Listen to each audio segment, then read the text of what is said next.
Now, if you're watching this on YouTube or LinkedIn, I'd like to suggest that you go to our website, you register there, and you'll be taken to our OnVent platform, because there we've got way more than just the mainstream. We've got expos, you can connect with our partners, you can connect with other people that are in the conference, we've got different stages, and it's way more interactive. So go to our website, fintechin.lt, you'll see the registration link, and that's how you get into OnVent, and you can connect with everyone. See you there.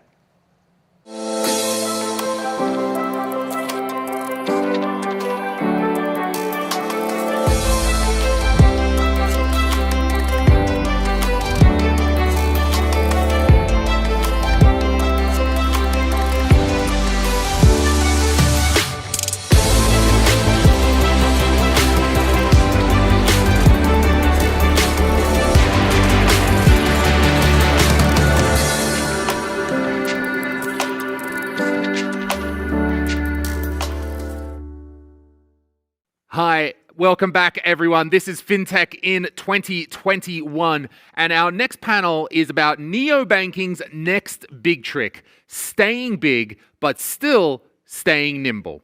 And what we're going to be looking at is that over the last few years, we've had a lot of high-profile partnerships between FinTech and the traditional banks. The disruption, the going away of big banks, it hasn't happened. In fact, there's more like collaborations and partnerships. We're going to explore a little bit of that. We're going to look at the way that regulations are always hanging over our head, and some of our FinTechs have been hit with very large compliance fines in the last few years. What does that mean? How does it mean to navigate these waters?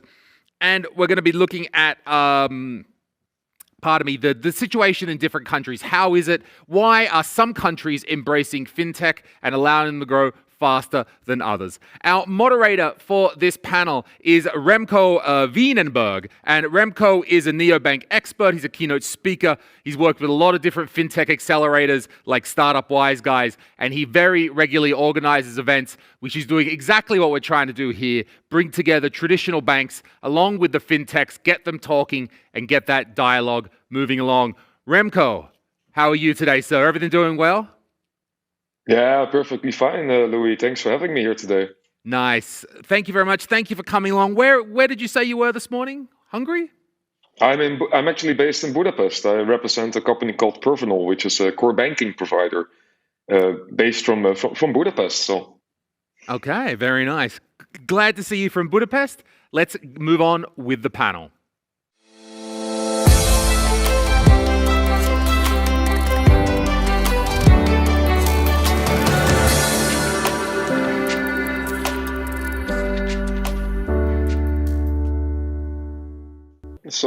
hi everyone. My name is Remco. I will be your host today. I'm working as head of partnerships for a company called Pervanol, trying to redefine core banking. And I'm very pleased to have you all here today, besides the technical issues that we suffered here before. So among the panel, we have a very diverse amount of companies ranging from Holland FinTech to Revolut to SME Bank to the European Merchant Bank. And the title of today's panel discussion will be Neobanking's next trick, getting big or staying nimble. And I would like to point out the first question towards Esther, and then I would like to drag on to Andreas to provide some comments on it. Over the last year, we've seen high-profile partnerships: ePay and Revolut, Mambu and Wise, Klarna and Verifone. Is this just business as usual, or are we seeing the ecosystem mature, with strategic partnerships and acquisitions becoming increasingly important? Yeah. Hi, everybody. My name is Esther Groen, and yes, I think this is definitely something that that will be the norm. And if you call it maturing the ecosystem, or maybe even overheating the ecosystem, I don't know what's right. But what we see is that the market is exploding when it comes to acquisition and capital flowing into fintech. Year to date, and it was just recent research, we're already over $100 billion in capital that's being invested in acquisitions and collaborations in over 900 funding rounds. So I think collaboration is the norm, and also personally, in my view, the best way for a growth strategy. Going backwards, maybe a couple of years back, everybody wanted to be the winner takes all strategy. I think most of us have left that thought. We simply lost that battle to the US and China years ago. But it's all about collaboration, and it's all about leveraging each other's competencies. And we see great examples in the market already. The examples that you're referring to as well. But for instance, MasterCard and Visa are stepping into the open banking space. MasterCard recently acquired Aya. BNL and Tink are working together. Barclays and Flux stepping into the receipt business, and Banking Circle and SIA. Just really nice examples of new players in the market stepping into collaboration. And I think looking at Europe, this is the inclusive ecosystem that they are working towards too. If you look at the regulatory developments, if you look at the data strategy that they're positioning, if you look at just simply the fact that we are a fragmented region, and we just need to embrace that, collaboration, I think, is the way forward, and definitely one of the key characteristics of a well-performing industry. What do you think, Andreas, as Revolut? Yeah, it's interesting. We're saying, oh, the partnerships and collaborations, but it's essentially impossible for any new fintech to start a business without first collaborating with a bank.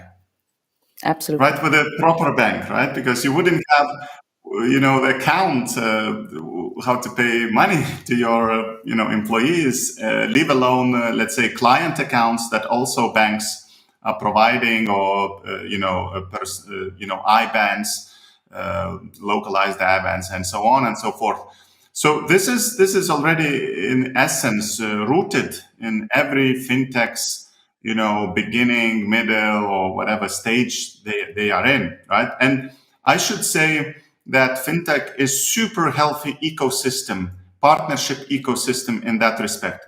As Esther said, everyone is essentially collaborating or can really collaborate with anyone across multiple supply chain segments. As you also, Remco, represent this kind of way to change the core banking, right?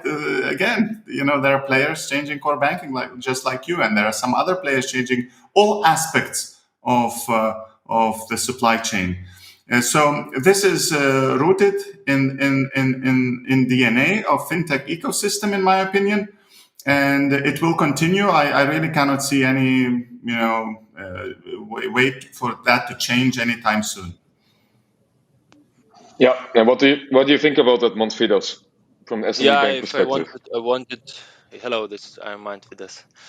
So I wanted to add, basically, of course, Esther and Andrews is right. I think that everything is coming from the consumer, from the customer point of view. And in the beginning, neobanks, they were supposed to be payment services, payment solution for the customers. Now the customer wants to expand and to have a operating system, financial operating system. So basically, what they log in and they use it as we used to use, Microsoft or Apple or whatever. They want a financial operating system to make payments, to get lending, to whatever it's related to financial services. So basically, consumers saying to us that we want this, and basically this will happen. I'm sure that we cannot run from this trend, what is currently happening. Yeah, that's a very good point. And I would like to also ask Sarp, what is your perspective on this from the European merchant bank? Thank you, Remco. My short answer would be yes, obviously. This consolidation will be foregoing, as we all expected and stated, actually. But maybe I just base this on 3 dimensions, just in a rather detail. First one is the fintech ecosystem itself. We know that it's in a rather mature situation right now, and this consolidation and the existing of the strongest ones while acquiring the rather weaker ones is expected. And also those startups who had once a single proposition targeting a specific segment are now much more open to diversify their products and enhance their services anyways to increase the profitability. So I could say this is one aspect. The second one, I couldn't agree more in terms of Yusuf's comment about the bank's position. We are a bank who is, say, much eager and supportive for SMEs and fintechs specifically. So banks are obviously looking for opportunities in terms of digitalizing their services, as well as creating new revenue sources as well. I mean, considering the pressure over the margins and the commissions, etc. So they are also getting into the equation with possible partnerships and acquisitions, M&As in the industry. And as a third, it's all of our plates actually, but for these non-financial institutions. Also, this is an important issue to get into partnerships with the fintechs to enhance their services, as well as using the precious customer data that there is staying throughout this flows, I can say. So, yeah, my opinion is like yours. I believe we'll see a lot of consolidation and partnerships in the industry in the future. But Yeah, this is that's a very particularly in the good point. payment Yeah. and the transaction Yeah, go. space. So this is particularly, of course, in the payment and the transaction space. I think it's interesting to see how this is. Well, this needs to merge to other parts of the financial industry, being savings, investments, and maybe even pension funds. But we'll address that topic. But the payments and the transaction part of the fintech ecosystem, I completely agree, is mature. The other parts, I think, we have still some ground to cover. I would say. Yeah, that's a very valid point, Esther. And I think that in general the market is consolidated, right? So a couple of years ago, of course, the mantra in fintech was we're going to topple traditional banking, but then you learn that fintechs are relying on traditional banks, and banking as a service is actually already provided by most of the major banks, and even APIs and open banking capabilities are starting to show a rise. One question that I would like to point out to Andreas, and then I will let any one of you follow up on it. So bear with me, okay? Some of the largest banks in the world are getting hit with bigger and bigger fines for non-compliance with regulations, sanctions, money laundering. And in June this year, Revolut reported the double of its losses due to huge spending on rising compliances. Is it a case of more money, more problems? How much are compliance and RegDec going to be the key for the next stage of, let's say, the neobank space and the banking space in general? It's an amazingly important point, Remco, and I would say that there is no such thing as a perfect regulation. That's one thing. We would like it to be like, oh, this is a perfect regulation in this country or whatever. There is no such thing. But for the sake of regulation, it has to be there, and we have to adhere to whatever the regulation wants, right? But the key important thing to understand, which we may be missing or whatever, is that both the players, neobanks and other players, and the regulation, they want the best for the customer. We are essentially working for the same goal, for the same mutual goal, to make our customers happy, to protect the money. There's on the regulation side, they say, oh, we are most concerned about protecting the money. And on our side, we want to make the services the cheapest, the best, the most useful, and so on. So it's this constant balance towards the mutual goal, right? And I would say that it's good that we are doubling the money on the compliance and all that stuff, because all these fraudsters and crooks and cybersecurity pirates, whatever, they are not sleeping either. They are also like investing the time and money, etc., developing the newest technologies and whatever, how to hack those systems. So it's good. Through innovation, through value added in other areas, we will recoup that, and watch that space when the financial reports comes next year. You will see. I don't want to do any kind of premature announcement, but you will see a different picture. Very, very interesting. Yeah. I can comment Yeah, if you wish. in a similar approach, actually, I can say that this sound management of risk compliance and AML CTF risk management as well. It's essential, obviously, for a strong business, and it's though it is sometimes seen as a cost, it's all actually an asset, we can say, for a company to eliminate any possible and unwanted risks. And having said that, I also think that the fintech ecosystem is still progressing and maybe though rather mature, but though it's unwanted, it's not surprising to see some gaps in terms of the ultimate or the ideal picture and the developing applications and practice. So we know that fintechs, as well as the banks, by the way, while they are integrating into this changing dynamics of the new finance world, a much more connected world, are already investing in compliance and AML, etc. But I guess I believe that the approach here should be more rather providing a discipline and guidance rather than directly punishing, which would kill the spirit of the ecosystem. And this was a topic, by the way, a couple of weeks ago, as you may remember, in Money 2020 in Amsterdam. And I heard that some companies or fintechs had been investing 1/3 of their total cost into these practices. Of course, maybe that's necessary at the moment, but it should also raise a flag in terms of thinking rather smarter ways or approach in terms of using RPA, AI, data analytics, and especially RegTech to eliminate any risks, but move in a much more efficient way, I believe. It's a very valid point, actually. Yeah. Manfredas, I'll give you the word. Thanks. Then Esther, you can follow. Yeah, thank you. Sorry, Esther. I just wanted to say that, of course, compliance and RegTech will be playing and is already playing a significant role because, according to the statistics, about and what we currently see, about 10-15% of banks' stuff is related to compliance and AML, which is already a big part, of the company stuff. This is one. The second thing is that already currently the market related to compliance and AML is approximately worth about 300 billion euros.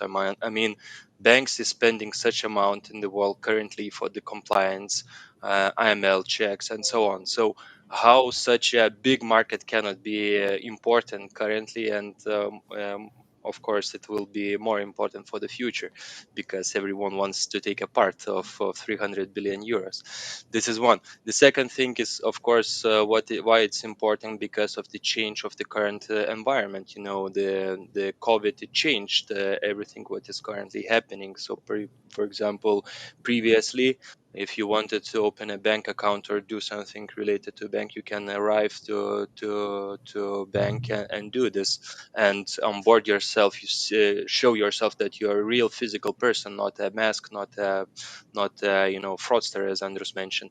Currently is a bit different. You have to open an account, you have to do the same what you were previously doing, but online, and there is a lot of possibilities to do it, not the right person which is supposed to do that. So banks have to fight this. So for sure, Remco, answering your question, this is not future, this is currently happening. That it just, we will see how this will evolve and what size of ML and RegTech will be important for the future.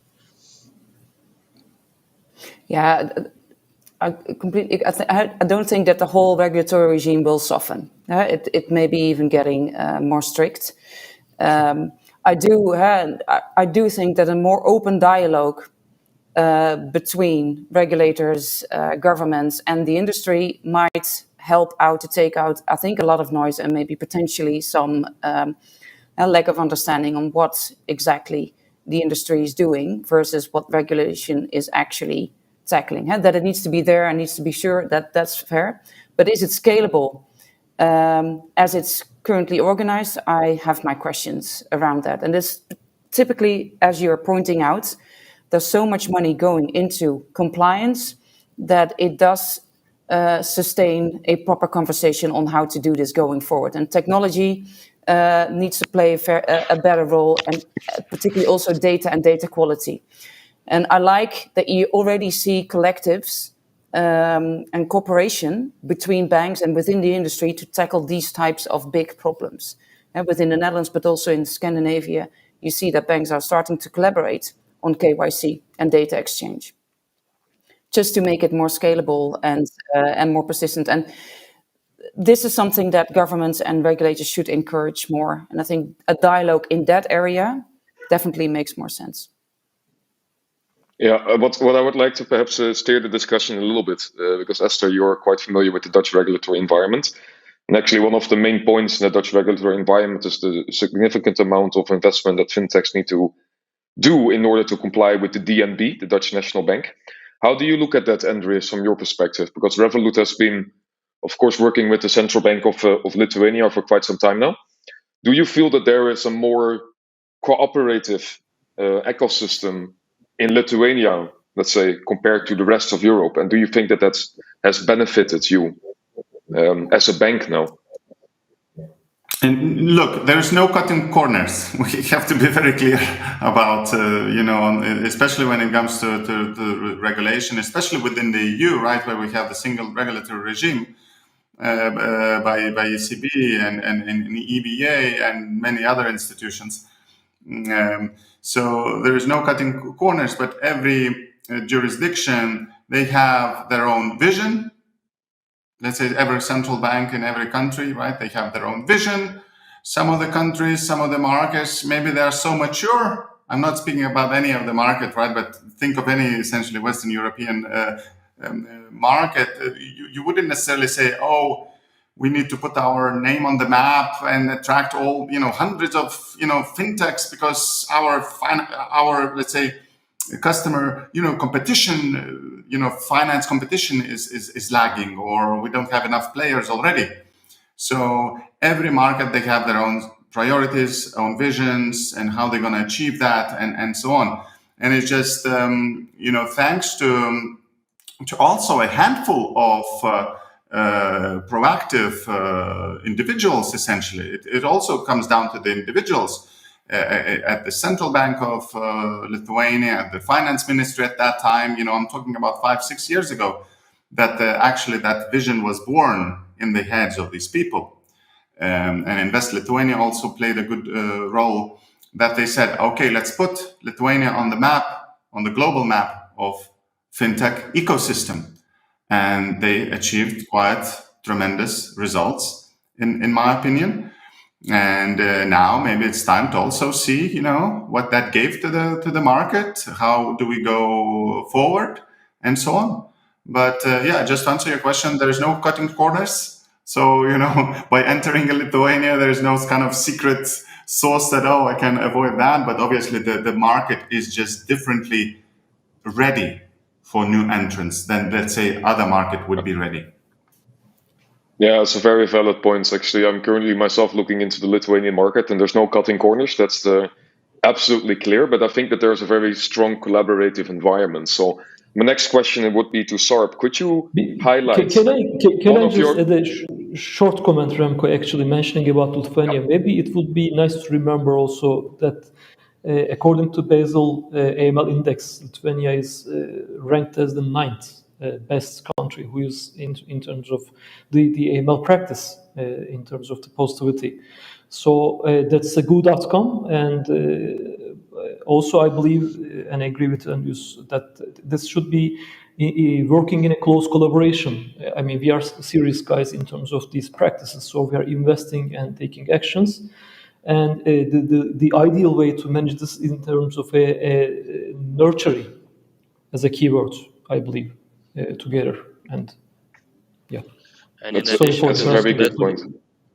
In addition to this investment, yesterday I think it was announced by Bank of Lithuania that they will be investing additionally 46 million euros into IML and other procedures in order to provide good monitoring and and on-time monitoring. Yeah, that's a good point. Perhaps, Manfredas, I can ask you one question, and perhaps Sarp, you can comment on that afterwards. Can you name me shortly one of your biggest challenges complying with the regulation, let's say, with your business? So there is a lot of challenges. I cannot name one. It's a long topic, I would say. So first of all, you have to have a good business plan in order to start your business, because it's not just you're preparing some documentation, sending to bank in Lithuania, and then they're approving everything, as Andrus mentioned. No cutting corners. Everyone is having the same rules to enter the market. So then the second one is, of course, when you are entering the market, there is a lot of requirements, which is valid, of course, in order to be compliant, in order to make your liquidity enough, and to protect the deposits and your customers and so on. So every business has their let's say struggles, problems which you have to solve. So I don't see, Remco, answering a question, I don't see one. There is a series of challenges which you are facing every day, and this is normal, I think. Yeah, perhaps to give a bit of perspective on that, because the topic, of course, of today's panel is how to build a neobank, right? So what I see from my perspective is that some of the biggest hurdles are lying with the licensing application. And if I point the finger towards Andreas becoming a bank, acquiring a full banking license, which is an enormous operation in order to comply with the regulation, and even obtaining the license and even documentation that needs to be provided, it's just a massive overtaking. So I'm quite interested to get a bit of your perspective. Nothing is easy. Nothing is easy. Look. I will take one saying from our founder, Nick, to like almost for. I think it's gonna stick with me forever. It was early days. We were at like 20 or 30 at Revolut in total back then. And obviously, the challenges were even like bigger, right? We would do everything and etc. But he said once, either at a conference or in the room, somebody was complaining like, but it's not easy, these new procedures, blah, blah, blah. And he would listen very quiet and like very slowly say, nothing in life is easy. in that sense. And it's like, wow, that sticks to me, because who said that it should be easy? So that's also the mantra, essentially, that also drove us and still driving Revolut, let's say, to achieve, not impossible, but you get the point, right? To really, really push the boundaries, because we have that mentality of like, it's not going to be easy. Otherwise, everyone else would do it. Yeah, I agree. Yeah, so not Just to answer you, Remco, and maybe a bit not to agree what you said about preparing the documentation, because it's maybe the easiest part, I would say. Because when you are drawing a house, making an architecture of the house, it's complicated because you have to make it, but it's the easiest part. Then it starts building a house and then using the house, which is other part of the story. So documentation is really not the hardest point. Is to make this documentation really work and to make your business plan really sufficient and working in the market. I can so agree with that's a very good point. as it's pretty clear, the things that you should do are pretty well defined in terms of the application process. But so I agree in the sense, building a house and managing it, there are two different things, and the biggest struggle is at the managing phase. I mean, the market is changing, the dynamics are changing. There are major registrations, and also maybe some guidelines, but going into the details, there are still some undefined things, which are very critical, by the way. This is where the biggest challenge lies, I believe, for this specific issue, and as well as the business implementation as well. Nothing is easy. Yeah. Do you have something to follow on, Esther? No, I think you're all. I agree. Getting a license is a strategy. that you need to execute in all layers of your organization, right? And it's getting a license is work and hard work, but maintaining it and staying compliant and really operating like a licensed and regulated organization is something that just really needs to boil down to every individual in your organization. That's in essence how it works, and rightfully so. This is a trust game. And if you can't trust that your money is and your transactions are processed in the right way, we all suffer, and we all feel the consequences of that. So I think in that sense, it's a very collective game. I do see, and then going back to the initial point, with neobanks having a starting point that's more technology and data driven, it is interesting to see that you can comply and build this in a different way. And I think the dialogue with regulators around that is really important. Yeah, it's a good point. I was having an analogy yesterday at a conference where I said, well, what's the reality of building a neobank, right? So I made a comparison to building a rocket ship. You might have the technology to bring people to Mars, but the further you go, the more increased dangers there will be, also on the regulatory environment. So if you have everything in check from the launch pad, the moment the rocket takes off, you will avoid many, many costs or penalties or other problems along the way. So to build a little bit on that question, because we're almost running out of time and I want to get each of your key takeaways before we finish the session. Do you think that neobanks are known for their customer centricity? Is customer acquisition about having a killer feature? Is it about convenience? Is it simplicity? Or is it just simply marketing management, savvy marketing management? What do you think about that, Andreas?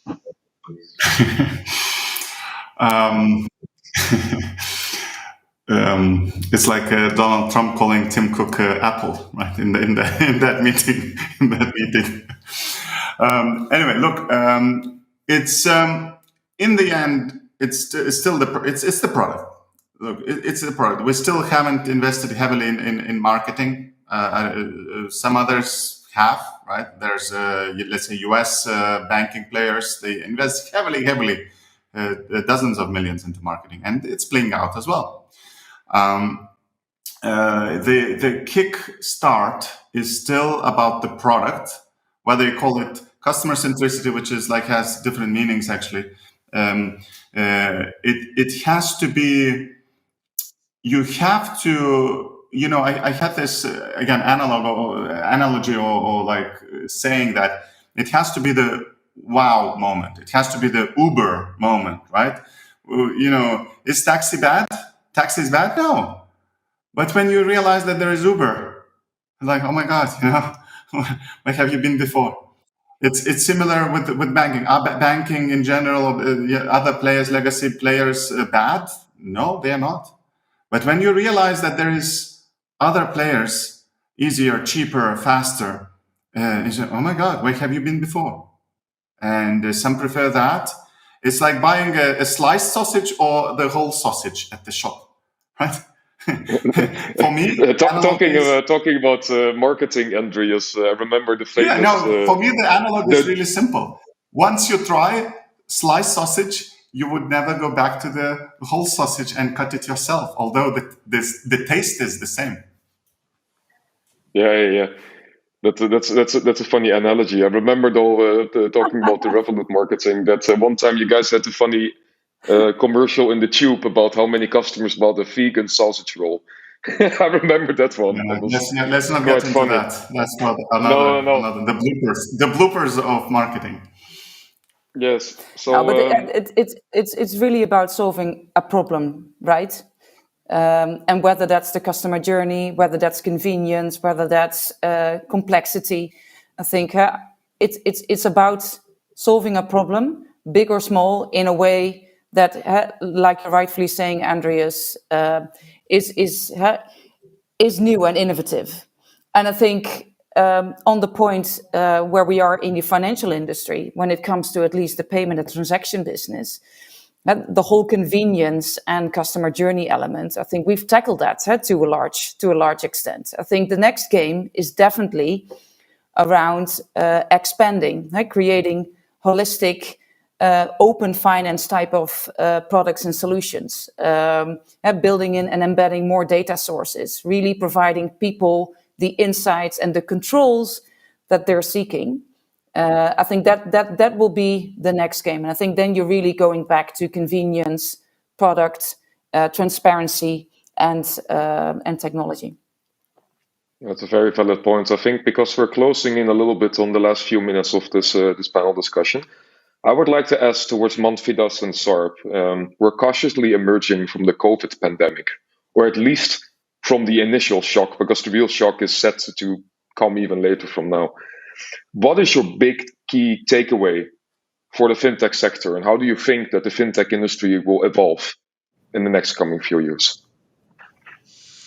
So basically, to cut it short, because it's also a big topic, I also agree, and what was previously said by Andrews, basically what we're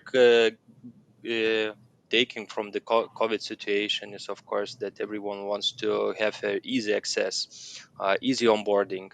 It's just it's just new normal, I would say. The speed, what Andrews was mentioning, it's new normal.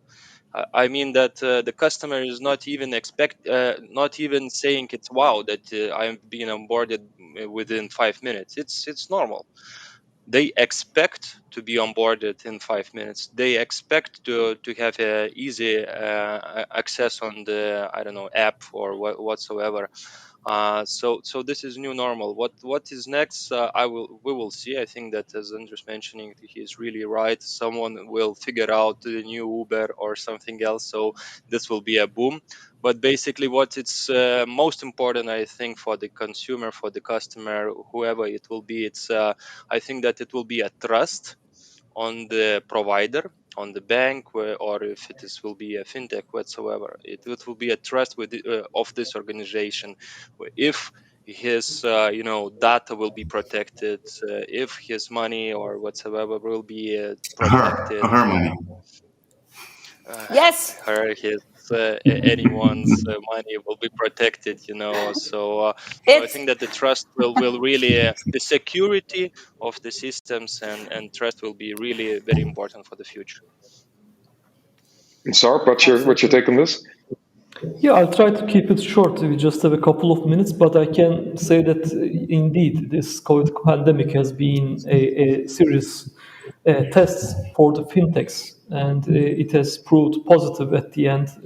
I would like to give some data about a research conducted by Cambridge University.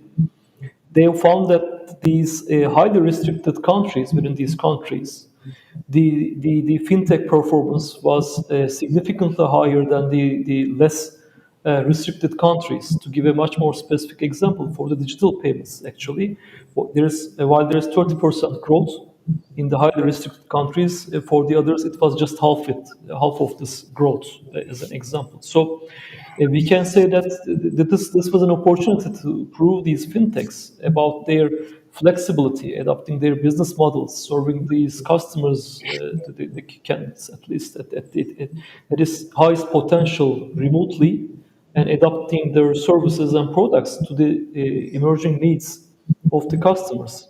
And maybe not just for fintechs, it will also open a door for all of the other online initiatives, and maybe with the extended circle around of the in the end of the ecosystem, I can say. So obviously the fintechs are the winners throughout this pandemic, I can say, from my view.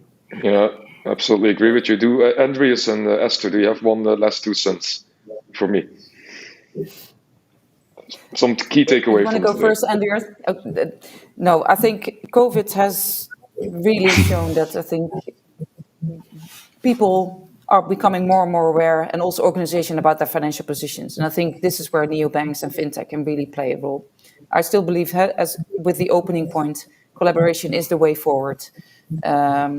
I hope that open finance will be different than PSD2.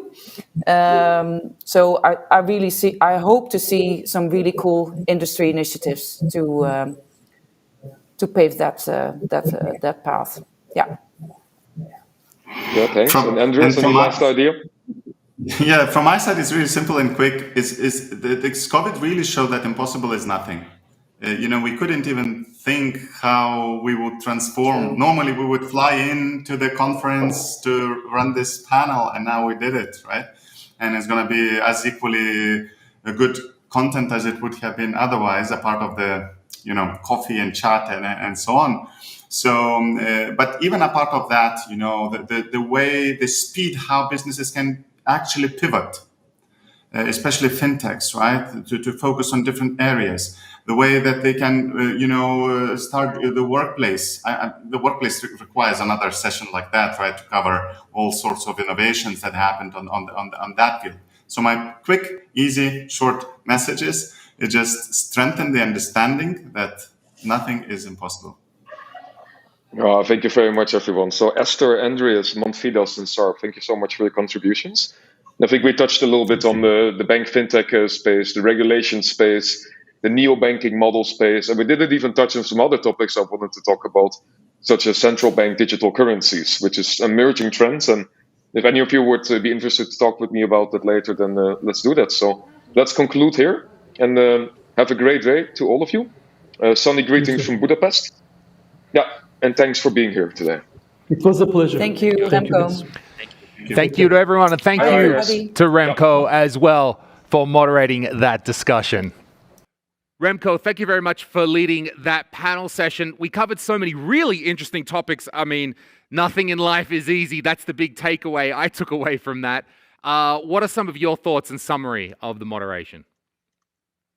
That's a very good question. I think that the first point that we touched upon was the bank fintech partnership relationship.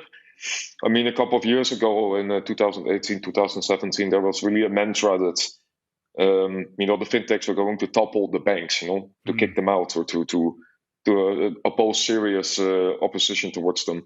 But now it's obviously very visible that banks and fintechs are reliant upon each other. I mean, if you think about the fact that neobanks, they store their current accounts in either the central bank or in the banking partner, then you cannot cut them out. Yeah. And we have seen a lot of innovation happening in that space, specifically in open banking and banking as a service. And we've seen some really big partnerships happening. Just to give a few examples, like ePay and Revolut or Mambu and Wise, many of these large players. And then one of the more important topics to address is that a lot of fintech companies and neobanks are getting fined for not meeting the regulation or not complying with the regulation. And as Andreas in the panel said from Revolut, there is no cutting corners. Fintechs, they need to comply, and otherwise they will face hefty sums.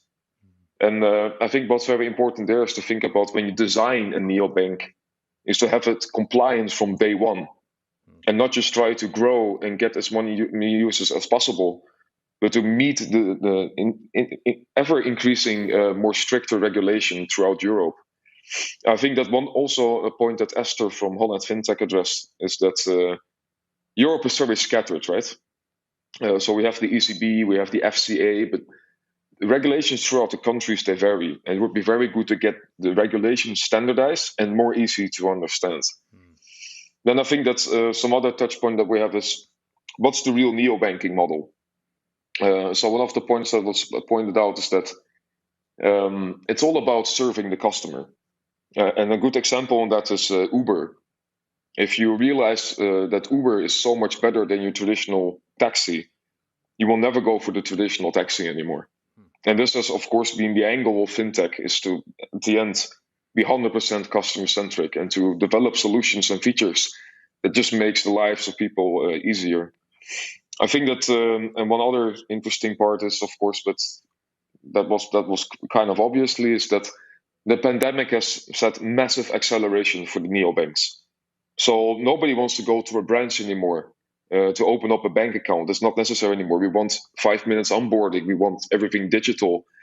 And this will have consequences in the future as well, because the way that we have a touch point with our bank is going to massively change. Because everybody's paying with Apple Pay. You're doing your transfers to Revolut. You're doing your transfer to N26, some of these neobanks. So it's going to be interesting time. And we're going to be looking at what's next. What's going to be the next Revolut. And as you said, nothing is impossible. And that was a very good takeaway. So thanks for having me today, and I hope the panel was enjoyable. And also a shout out to the panelists, to Sarp, and to Manfredos, and to Esther and Andreas. Thank you for being here today. All right, Remco, thank you very much for your time and your excellent moderation. See you soon. Yeah. Hey, have a good one, huh? Yeah. Okay. So that was our session on neobanking. How do they go? How do they evolve? Thank you very much for watching, and we're going to move along with our next session.